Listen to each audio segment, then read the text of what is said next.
नमस्कार दोस्तों, आइए जानते हैं उत्तराखंड की तमाम बड़ी खबरें इस वीडियो में। और दोस्तों, आप उत्तराखंड के किस जिले से ये वीडियो देख रहे हैं कमेंट में जरूर बताएं। आज की पहली खबर, 16 अगस्त को 300 नए भर्ती शिक्षकों को मुख्यमंत्री देंगे नियुक्ति पत्र, देहरादून में होगा समारोह। मुख्यमंत्री पुष्कर सिंह धामी 16 अगस्त को शिक्षक भर्ती के 300 अभ्यर्थियों को नियुक्ति पत्र सौंपेंगे। यह कार्यक्रम SCERT देहरादून के सभागार में आयोजित होगा, जहां नैनीताल, उधम सिंह नगर, हरिद्वार, पौड़ी, टिहरी और देहरादून के अभ्यर्थियों को नियुक्ति पत्र दिए जाएंगे। प्रदेश में सहायक अध्यापक के 2906 पदों की भर्ती प्रक्रिया जारी है। शनिवार 10 अगस्त को आयोजित काउंसलिंग के बाद पहले चरण में चयनित अभ्यर्थियों को नियुक्ति पत्र वितरित किए जाएंगे। उत्तराखंड में खुलेंगे 44 नए केंद्रीय विद्यालय, सरकार ने भेजे प्रस्ताव। उत्तराखंड में 44 नए केंद्रीय विद्यालय खोलने की तैयारी है। राज्य सरकार ने जिलों से मिले प्रस्तावों को केंद्रीय विद्यालय संगठन को भेज दिया है। सरकार का उद्देश्य है कि दूरस्थ क्षेत्र में केंद्रीय विद्यालय खोलकर बच्चों को बेहतर शिक्षा उपलब्ध कराई जाए और पलायन को रोका जा सके। वर्तमान में प्रदेश में 47 केंद्रीय विद्यालय हैं। विद्यालयों के लिए भूमि और अस्थायी भवन की व्यवस्था करने के बाद प्रस्ताव को अंतिम स्वीकृति के लिए केंद्रीय विद्यालय संगठन नई दिल्ली को भेजा जाएगा। दोस्तों, अगली खबर का रुख करते हैं। स्वतंत्रता दिवस पर उत्तराखंड के 110 लोग बने विशेष अतिथि, पीएम मोदी से करेंगे मुलाकात।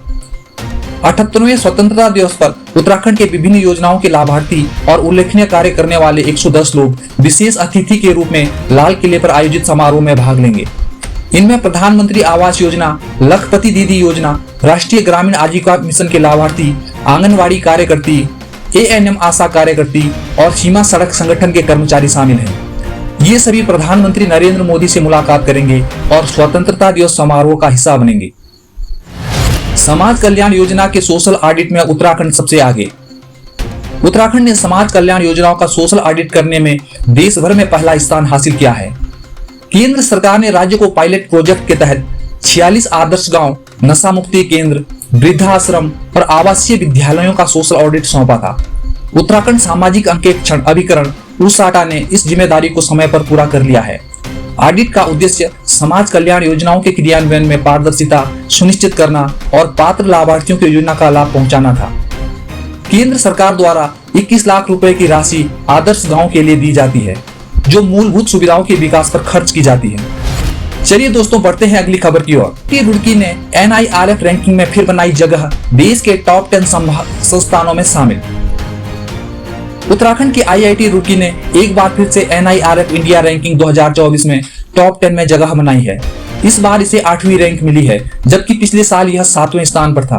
IIT रुड़की का टॉप 10 में स्थान पाना उत्तराखंड के लिए गर्व का विषय है। संस्थान ने अपने 177 साल पूरे कर लिए हैं और देश के अग्रणी इंजीनियरिंग संस्थानों में से एक बना है। यहाँ छात्रों को इनोवेटिव शिक्षा मिलती है, जिससे यह संस्थान हर साल छात्रों की पहली पसंद बना रहता है। कर्ज से परेशान दंपति ने हरिद्वार में गंग नहर में कूद कर दी जान। सहारनपुर के एक सर्राफा कारोबारी और उनकी पत्नी ने हरिद्वार के हरकी पैड़ी से गंगा में कूदकर आत्महत्या कर ली। कर्ज में डूबे इस दंपति ने अपने परिवार को लोकेशन और सुसाइड नोट भेजने के बाद यह कदम उठाया। कारोबारी का शव गंग नहर, जबकि उसकी पत्नी का अब तक कोई सुराग नहीं मिला। पुलिस मामले की जांच कर रही है और शव को पोस्टमार्टम के लिए भेज दिया गया है। दोस्तों, अगली खबर पर नजर डालते हैं। उत्तराखंड के स्कूलों में पढ़ाया जाएगा आपदा प्रबंधन और साइबर अपराध से निपटने के गुर। उत्तराखंड के शिक्षा विभाग ने छात्रों को आपदा प्रबंधन और साइबर क्राइम से निपटने के तरीके सिखाने के लिए कक्षा 9 से 12th तक के पाठ्यक्रम में इन विषयों को शामिल करने का निर्णय लिया है। नए शैक्षिक सत्र से इन विषयों को पाठ्यक्रम का हिस्सा बनाया जाएगा। NCERT ने इसके लिए पाठ्यक्रम का खाका तैयार कर लिया है। यह कदम राज्य में आपदाओं और बढ़ते साइबर अपराधों के प्रति युवाओं को जागरूक करने के उद्देश्य से उठाया गया है। हाईकोर्ट का पुलिस कर्मियों के लिए विशेष प्रशिक्षण पर जोर, कहा गलत जांच से छूट जाते हैं अपराधी। नैनीताल हाईकोर्ट ने NDPS एक्ट के एक मामले में पुलिस कर्मियों के लिए विशेष प्रशिक्षण आयोजित करने की आवश्यकता जताई है। कोर्ट ने कहा कि गलत जांच के कारण अपराधी बरी हो जाते हैं, जो एक गंभीर समस्या है। कोर्ट ने प्रमुख सचिव गृह और पुलिस महानिदेशक को इस दिशा में उचित कदम उठाने। दोस्तों, जानते हैं अगली खबर। देहरादून सचिवालय में महिला समूहों के स्टॉल, CM धामी ने की खरीदारी। उत्तराखंड सरकार महिलाओं की आर्थिक स्थिति को सशक्त बनाने के लिए विभिन्न योजनाएं चला रही है। उनको स्वयं सहायता समूहों के माध्यम से 0 ब्याज दर पर लोन दिया जा रहा है। इसी पहल के तहत देहरादून के सचिवालय में महिला समूहों द्वारा स्टॉल लगाए गए, जिनका उद्घाटन मुख्यमंत्री पुष्कर सिंह धामी ने किया। इस मौके पर सीएम धामी ने देसी घी की खरीदारी कर महिलाओं को प्रोत्साहित किया। मुख्यमंत्री ने कहा कि मुख्यमंत्री सशक्त बहना उत्सव योजना और मुख्यमंत्री महिला स्वयं सहायता समूह सशक्तिकरण योजना के माध्यम से महिलाएं न सिर्फ अपने लिए बल्कि अन्य महिलाओं के लिए भी रोजगार के अवसर पैदा कर रही हैं। उत्तराखंड में कैबिनेट विस्तार की संभावनाएं, दिल्ली से लौटे ही चर्चा तेज। उत्तराखंड में कैबिनेट विस्तार की अटकलें जोर पकड़ रही हैं। मुख्यमंत्री पुष्कर सिंह धामी के दिल्ली दौरे के बाद पिछले कुछ हफ्तों में मंत्रियों, विधायकों और पूर्व मुख्यमंत्रियों के बीच हुई मुलाकातों के बाद देहरादून में कैबिनेट विस्तार को लेकर सुगबुगाहट शुरू हो गई है। माना जा रहा है कि निकाय चुनाव से पहले सीएम धामी अपने मंत्रिमंडल का विस्तार कर सकते हैं। वर्तमान में मंत्रिमंडल में 4 पद खाली हैं, जिनके भरने की उम्मीद है। इस बीच सीएम धामी ने कैबिनेट विस्तार के संकेत देने से इनकार किया है। दोस्तों आगे बढ़ते हैं। उत्तराखंड सहायक शिक्षक भर्ती परीक्षा के एडमिट कार्ड जारी। उत्तराखंड अधीनस्थ सेवा चयन आयोग ने सहायक शिक्षक परीक्षा 2024 के लिए एडमिट कार्ड जारी कर दिए हैं। उम्मीदवार आयोग की आधिकारिक वेबसाइट पर जाकर अपना एडमिट कार्ड डाउनलोड कर सकते हैं। यह परीक्षा 18 अगस्त को आयोजित की जाएगी, जिसमें कुल 1544 रिक्तियों को भरा जाएगा। आवेदन प्रक्रिया मार्च और अप्रैल के बीच पूरी हुई थी। आईटीबीपी में कांस्टेबल भर्ती के लिए आवेदन शुरू। 10वीं पास के लिए अवसर। भारत तिब्बत सीमा पुलिस आईटीबीपी में वेटनरी स्टाफ के लिए कांस्टेबल पदों पर भर्ती प्रक्रिया शुरू हो गई है। 10वीं और 12वीं पास युवा उम्मीदवार इस भर्ती के लिए 12 अगस्त से 10 सितंबर तक आवेदन कर सकते हैं। इच्छुक उम्मीदवार आईटीबीपी की आधिकारिक वेबसाइट पर जाकर आवेदन कर सकते हैं। India post GDS merit list जल्द होगी जारी। भारतीय डाक जल्द ही ग्रामीण डाक सेवक के पदों के लिए फाइनल मेरिट लिस्ट जारी करने वाला है। जिन उम्मीदवारों ने इन पदों के लिए आवेदन किया है वे जल्द ही अपने परिणाम देख सकेंगे। मेरिट लिस्ट अलग अलग राज्यों के लिए जारी की जाएगी और इसे आधिकारिक वेबसाइट पर देखा जा सकेगा। उत्तराखंड बोर्ड की हाई स्कूल और इंटरमीडिएट सुधार परीक्षा का परिणाम आज। उत्तराखंड विद्यालयी शिक्षा परिषद द्वारा आयोजित हाई स्कूल इंटरमीडिएट सुधार परीक्षा का परिणाम मंगलवार को घोषित किया जाएगा।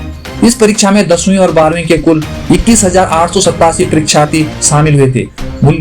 मूल्यांकन का कार्य हल्द्वानी और देहरादून में संपन्न हुआ और परिणाम घोषित होने की उम्मीद मंगलवार सुबह 11 बजे है। यमुनोत्री हाईवे पर दर्दनाक हादसा। मैक्स वाहन पर गिरा पत्थर, चालक की मौत, 2 घायल।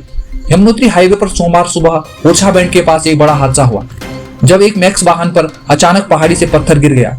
इस हादसे में चालक की मौके पर ही मौत हो गई, जबकि 2 अन्य लोग घायल हो गए। पुलिस ने घायलों को अस्पताल पहुंचाया, जहां प्राथमिक उपचार के बाद उन्हें घर भेज दिया गया है। घटना की जानकारी मिलते ही पुलिस प्रशासन की टीम मौके पर पहुंची और शव को पोस्टमार्टम के लिए भेज दिया। बारिश के चलते पहाड़ों में पत्थर गिरने की घटनाएं बढ़ रही हैं, जिससे यात्रियों को बड़ी परेशानियों का सामना करना पड़ रहा है। मसूरी में बीजेपी की तिरंगा यात्रा का शुभारंभ महेंद्र भट्ट और गणेश जोशी ने किया नेतृत्व। मशहूर प्रधानमंत्री नरेंद्र मोदी के हर घर तिरंगा अभियान के तहत एक भव्य तिरंगा यात्रा का आयोजन किया। इस यात्रा का नेतृत्व प्रदेश अध्यक्ष महेंद्र भट्ट और कैबिनेट मंत्री गणेश जोशी ने किया। देहरादून के किशनपुर डाइवर्जन से शुरू होकर यात्रा दिलाराम चौक होते हुए हाथीबड़ कला में संपन्न हुई। यात्रा में भारी संख्या में स्थानीय लोग और युवाओं ने भाग लिया। महेंद्र भट्ट और गणेश जोशी ने प्रदेश वासियों से अपने घरों में तिरंगा फहराने की अपील की और स्वतंत्रता के इस उत्सव को मनाने के लिए सबको प्रेरित किया। उत्तराखंड के संगीत के शिखर पुरुष नरेंद्र सिंह नेगी गीतों में बसी है उत्तराखंड की संस्कृति। उत्तराखंड के मशहूर लोक गायक नरेंद्र सिंह नेगी का 75वां जन्म दिवस मनाया गया, जिन्हें उत्तराखंड की लोक संस्कृति का ध्वजवाहक माना जाता है। पौड़ी जिले के पौड़ी गांव में जन्मे नेगी जी ने 50 साल के अपने संगीत सफर में ऐसे गीत लिखे और गाए जिन्होंने न सिर्फ उत्तराखंड की संस्कृति को समृद्ध किया बल्कि सामाजिक और राजनीतिक मुद्दों पर भी गहरा प्रभाव डाला। उनके गीतों ने जहां एक तरफ पहाड़ों की प्राकृतिक सुंदरता और समस्याओं को उजागर किया, वहीं दूसरी तरफ समाज में व्याप्त कुरीतियों और राजनीतिक अनियमितताओं पर भी चोट की। नेगी जी के गीत नौछम्मी नारायण और अब कद का खैलियों ने राजनीतिक बदलाव लाने में अहम भूमिका निभाई। 75 साल की उम्र में भी उनकी संगीत यात्रा अनवरत है और वह अपनी धुनों से उत्तराखंड के लोगों को दिशा दिखाते रहते हैं। दोस्तों अभी के लिए बस इतना ही। उत्तराखंड की हर छोटी बड़ी खबर के लिए हमारे चैनल को अभी सब्सक्राइब